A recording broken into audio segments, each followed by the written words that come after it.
Hello, everyone. With me today is Jerry Roth, the author of 24 by 7 Caregiver. Welcome, Jerry. It's nice to have you here on this. It's a beautiful day in Atlanta. Hi, Expecting Bruce. some How are you? storm. I'm doing well. We're expecting some storms, but that's normal for this time of year, right? Absolutely. So, for the audience, you should know that this is the first of a series of podcasts or interviews with Jerry Roth, the author of 24 by 7 Caregiver, as well as other contributors on the topic of Alzheimer's and other dementias. Alzheimer's is just one type of dementia. Dementia is an umbrella term, and we'll talk about that later on, Jerry. So, Jerry, thank you for being with us and congratulations on the publication of your new book, The 24 by 7 Caregiver.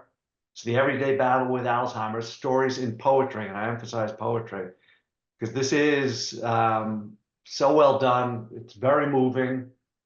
It's, to my estimation, a love story, and it's made ever more poignant by this battle with what is a devastating disease and the journey and navigation of the caregiver over the Alzheimer's terrain. So, Jerry, you've been kind enough to uh, agree to read some poems from the book as we go through what is this first podcast and hopefully some future podcasts. Um, but before we get into the poems, I'm looking at the cover of the book and I have a few questions with your permission to kind of maybe set this up for the readings. There's a picture of what I would consider a beautiful woman on the cover. Can you tell us who that is? That beautiful woman, thank you, is my wife of 56 years, Jean. My rock, my strength, and a beautiful mother to three daughters and now 6 grandchildren. So thank you for that. Just so you know, Bruce and everybody, this was a family affair to determine which picture would be in the front cover. So thank you for recognizing that. Yeah, it's a great picture. So is Jean the subject of the book? Jean is a subject, having battled Alzheimer's for 10 years. We both battled Alzheimer's for 10 years, and I being the primary caregiver, but so many other people that we'll talk about as we go forward that were there for support. So I'm the primary, but a lot of other people are involved. Very other people are involved, importantly. So Thank you. So you answered my second question with who is the caregiver and 24 by 7 caregiver. So thank you very much for teeing that up. So why don't we I think our first reading is what we don't know. Um, and I've heard that you generally speak about people are in denial, possibly because they don't know what they don't know. And I'm assuming that's kind of a good overview as you get into the first poem. Is that okay? I think that's perfect. Okay. Bruce, I think that's perfect. So as you introduced the first poem in my book that I think is appropriate to read, it's called What We Don't Know.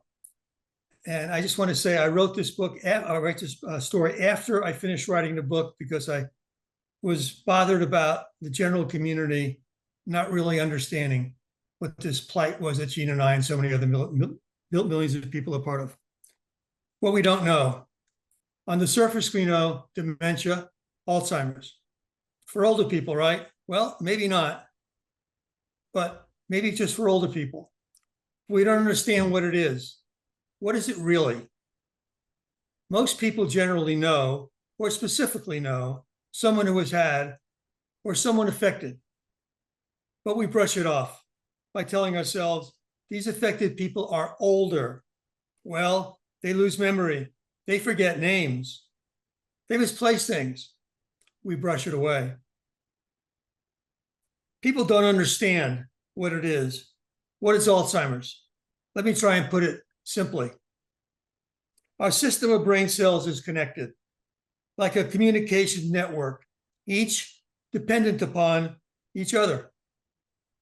With Alzheimer's, different areas of the brain cells are blocked, slowly over a period of time, but blocked by protein tangles and something we call plaque. Symptoms get worse over a period of time while cells are not nourished or oxygenized. Nerve cells then start to die off. The brain shrinks. Brain cells, as I said, die off, dead, brain shrinks, shrivels. The result is devastating outcomes for all. Losing memory, losing the ability to understand and communicate, coupled with the loss of sequencing time, but believing and living as if it were perhaps 30 years ago, 20 years ago, or just living in another world. It's devastating for those that have Alzheimer's, those in the family, and others that are close. But if you think about the person, the individual, my wife, other people that are afflicted with Alzheimer's, they're frightened, they're scared, they're becoming reclusive, losing the ability to remember the good times, the tough times, the times of love and sharing. How frightening that must be. Losing the ability of confidence, security, and assuredness, losing the ability of self, losing the recognition of one's identity, losing purpose. It's a terrible, insidious disease, a terrible, insidious situation, and it's irreversible. It's called Alzheimer's, and it stinks. Bruce?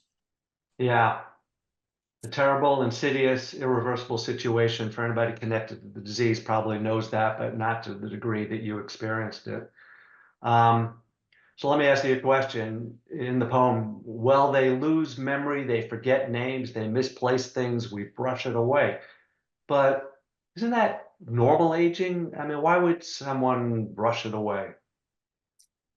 Well, Bruce, it could be normal aging, but it's important if I would have done some research when Jean was diagnosed in 2014, it took me 2 years, and that's part of denial. If I would have done research, what I would have understood was that the number one cause of Alzheimer's is actually aging. The number two cause is genetics, it's family. I would have known that Jean's mom had Alzheimer's. And back when she passed, Jean and I even talked about it. We never did anything about it, didn't choose to learn anything from it. So yes, it's common aging, and people need to understand some of the 10 warning signs that you and I and the Alzheimer's Association talk about, along with Beyond Dementia Coalition. What is normal aging and what is not? Yeah. So it's what we don't know, right? Absolutely. Yeah. And we don't know what we don't know, as it starts very often. So you talk about what is Alzheimer's, and you talk about kind of the physiology and the biology behind the disease. Brain cells are blocked, terrible, insidious, irreversible. So I've read that there, or heard that there are drugs available for people with early stage Alzheimer's. I don't know if that's through clinical trials or otherwise. And so are these cures that have come to market since the writing of this book? Because you say it's terrible, insidious, and irreversible. Are we mistaken in believing that there's a cure for this? Is there a cure right now? Not yet. The last story I have in my book is November of 2021, just before we took Jean to a nursing home. But there is no cure yet, Bruce, and research continues to go on. But we in the Alzheimer's world and those people that are associated with Alzheimer's dementia are very, very pleased right now that we've come a long way to go. There is a medication that's now on the market, which is what you may be referring to. It doesn't cure the disease, but what it does, it focuses on lengthening life. Now, it may only be for a short period of time, but I have a lady in my support group meeting, for example, her husband is in this program. And Diane's belief is that, well, if we can get through and extend his life, maybe 6 months or a year, maybe a little bit longer, there's so much research being now and focusing on extending life that maybe he'll find another one and go forward and forward and forward. And who knows how long they'll live.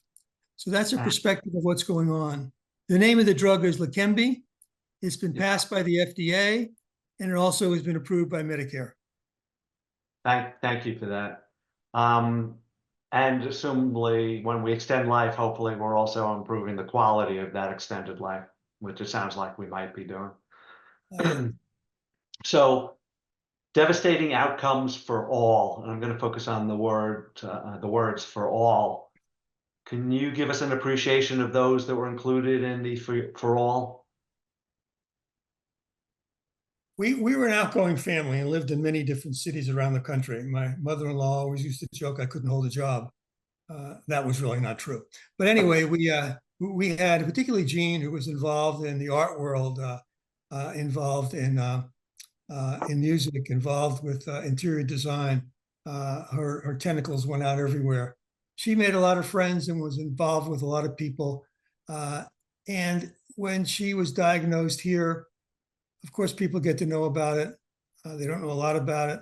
But the people that I'm talking about all really are the people that are connected with Jean strongly. My daughter here in Milton, my daughter in Florida, my daughter in Pennsylvania, their husbands, their grandchildren, their children, my grandchildren, and also friends. We were fortunate to move to Alpharetta and meet some glorious, glorious, wonderful friends who actually helped me throughout the course of this process. Some closer than others, no one closer than the lady across the hall, Eileen, who became like Jean's sister. And then people in the community, people in the medical profession that Jean got to know well. So when I say all, it's all encompassing. But I thought it was important to say that. Yeah, no, thank you. It jumps off the page at me, and thank you for expounding on that.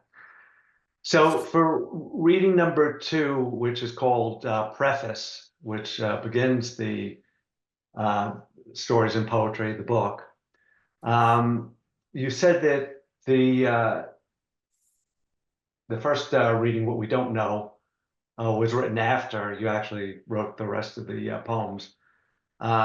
Was Preface, can you just explain when Preface was written, and then if you could read it, that would be great. I will. Preface was also written at the end. I, as you know, never intended on publishing. That was not the purpose. As I read Preface to you, I'll begin to tell you about why this was so important. It was never written with that in mind, but as I was getting toward the end, I started to reflect back. And the reason I wrote the poem I just read to you, which was called What You Don't Know, is because I started, there was an underlying story that was coming to me here, and it was that people really didn't know, and I wanted to get some information somehow out to people so they would know better. The preface really is a story that wraps everything I've done together, my work all together, because it talks about why I wrote. And one of the questions I came toward the end was, why am I doing this? Why am I doing this? So let me read that to you. It's called Preface, and it was written again in November of 2021. I write these stories now regularly, cathartic for me, each word, each phrase. I'll see better deal with me, for I do it alone, unfortunately. I don't know, I've lost track. Has it been 8, 9, maybe 10 years perhaps? It's Alzheimer's and my dear wife. For me, a 24/7 caregiver. That's my plight. In the stories that follow, I'm surprised I have so much to say. It's courageous, I think, to dig so deep, to say the words I want to say. It's the last 2 years that I've come to write. Each one has helped me through the night. I reread each, ponder my thoughts, read and reread actions and emotions high and low. Bruce, if I could just stop for a second. That's really the key. I wrote this to become a better caregiver. I was losing my wife. I had to find a way. I would reread this again, ponder my thoughts, and then come to a direction. To see what I'm proud of and to see why not. Don't repeat it again, at least try not. Stay firm in my thoughts if I can, for it's a roller coaster ride until the end. It took me a while, this Alzheimer thing, its behavior that can change in a flash. And I'm not in charge, I'm not. First, the Alzheimer thing raining on top. And in that flash, it could go on for hours. A different personality, a different persona, no reasoning at all, not with my wife. It took me a while, this Alzheimer thing, with help from others to understand. As much as I try, as frustrated as I can be, It's trust that will win the day. So it's voice inflection, tone, body language, a stroke to the cheek, words of comfort. It's hard, I know, but I'm with you. I'm always here. And at the right time, a little kiss to say, I love you. You see, what I learned is simple, really. Her behavior will not change. So it's all about me. It's all about me, the caregiver in me, the caregiver in me. And Bruce, that last part is so important. What I've learned simply is that her behavior will not change because she has this disease, and Alzheimer's will take her anywhere it wants to go. It's me who have to change. It's me who have to change. So much of this book relates to a changing in my personality, my behavior, and trying to match Jean and keep up with her. Yeah. And we'll talk about those aspects of it in later podcasts with both you and others that might participate. But I thought the interesting thing about this, and I have a few questions, but right in the middle of the poem is, I reread each and ponder my thoughts. And I know you'll talk about cleansing breaths and things of that sort in later podcasts, but to have the ability to ponder and take that deep breath is probably so important, and probably not something that somebody that's in the middle of the battle might consider. So thank you for that. So let me ask you a few questions. What I'm proud of and to see why not. That's in the poem. So I thought proud was an interesting word to use there. Can you put your finger on what you're most proud of, if proud is the right word?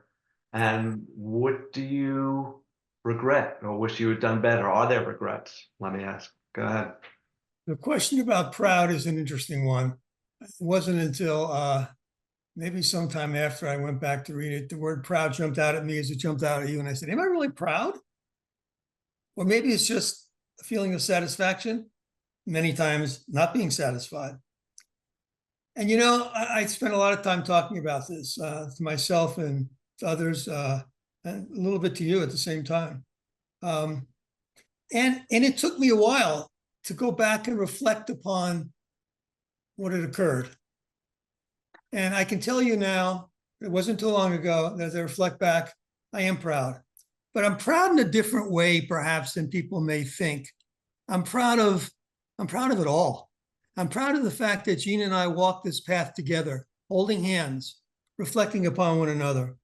I'm proud of the fact that I can look back and say, I did as best I could, and I was with Jean until the end, and it was beautiful for me. And that was part of the preparedness that was important. So that's what I'm proud of, Bruce. I'm not proud of each occurrence that occurred every day, like taking pills, which is agony. When she took them, sometimes she didn't take them. Sometimes I actually had three bill crushers because I couldn't find them. Jean would hide them. Yeah, so that's how I'm proud. I'm very proud of my wife. I'm proud of myself. We walked through this together.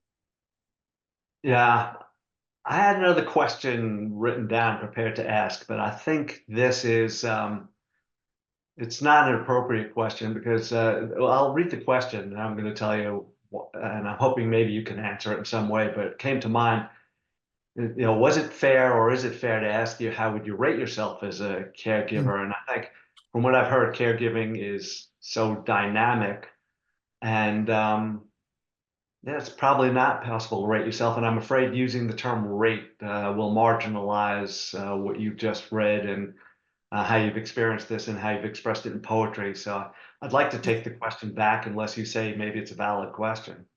No, I can't rate myself. I have no idea. And you know what? It's not important to me. It's not important to me.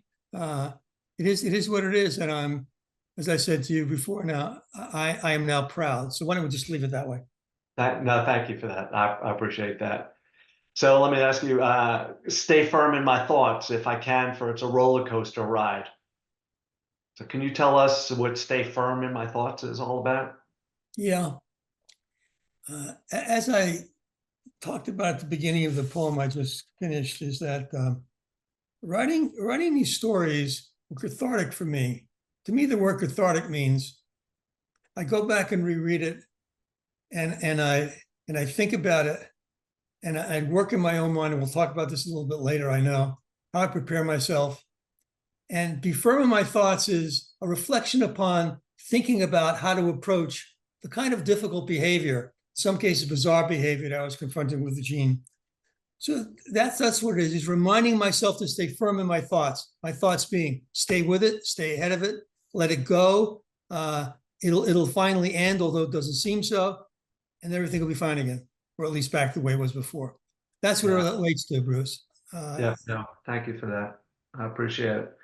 I've one final question, and I think we'll expound on it a little later in further podcasts, but I thought maybe it's worth special mention. I know you said, well, in the poem, you say, with help from others to understand. And I know you've said in the past, you had to be lucky to run into the people or the agencies that you ran into. Do you want to spend just a minute on that so we can kind of pound on it in later podcast, and then we can go from there in the later podcast, and we'll end the podcast with your last comments. Yeah.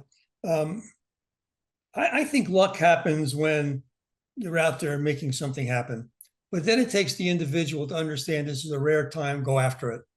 Many of us are confronted with it and just kind of slide by, and I find that unfortunate. I position myself in a world of trying to be better, trying to understand more, and most of all, making me a better caregiver. People that really assisted me, absolutely. Certainly my family, great support. I'm so fortunate for that. Number two, the friends that I made here who I didn't know, who taught me support. Lady across the hall was incredible.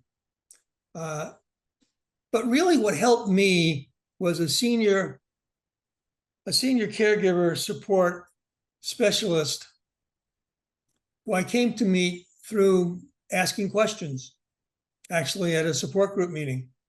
And we connected really well. The stories that I'm reading to you and they're in my book, almost every one I'd send to Kristen after, and we would read them together, and she would say, why did you do that? What do you think Jean was thinking? She was incredible to me, and today she still remains a very dear friend. And lucky, no, I don't think lucky, Bruce. I think the ability of being out there, being curious. Curious is finding something out you don't know and you want more information about. I'm a curious person. I ask questions, and I think that really was a major assistance in this whole process. Yeah. And we'll talk about that in further podcasts. And I do want to say, yes, I hear curious, but you're also well connected, Jerry, and that's by your own volition. You go out, as you said, and you do connect.